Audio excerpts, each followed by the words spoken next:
వైఎస్ఆర్ కాంగ్రెస్ పార్టీకి చెందిన మాజీ ఎంపీ గోరంట్ల మాధవ్ను 2 రోజులు విచారణ నిమిత్తం పోలీస్ కస్టడీ కోసం రాజమండ్రి సెంట్రల్ జైలు నుంచి గుంటూరు తరలించారు. మధ్యాహ్నం 12 గంటల సమయంలో ప్రత్యేక ఎస్కార్ట్తో ఆయనతో మిగిలిన వారిని పోలీసులు తీసుకొని వెళ్లారు.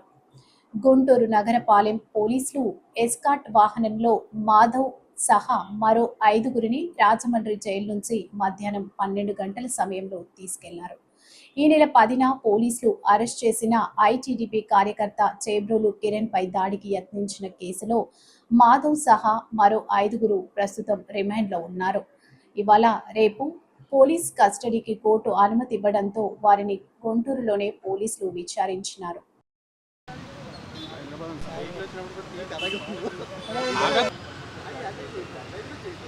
ఎన్టీవీ కెమెరా ఎదురుగా కరెక్ట్గా ఉంటాను.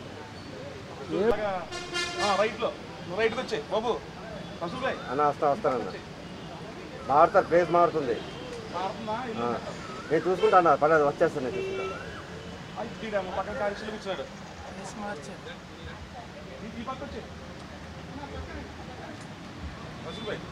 అన్న విజువల్ చేస్తున్నాను,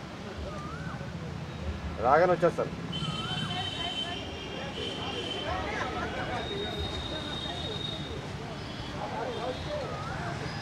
మన విజువల్ వచ్చింది చాలు.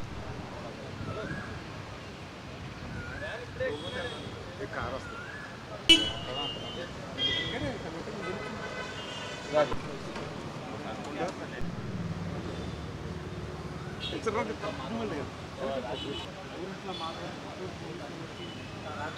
వైసీపీ మాజీ ఎంపీ గోరంట్ల మాధవ్ను గుంటూరు పోలీసులు కస్టడీకి తీసుకుని తరలిస్తున్నటువంటి చూడొచ్చు.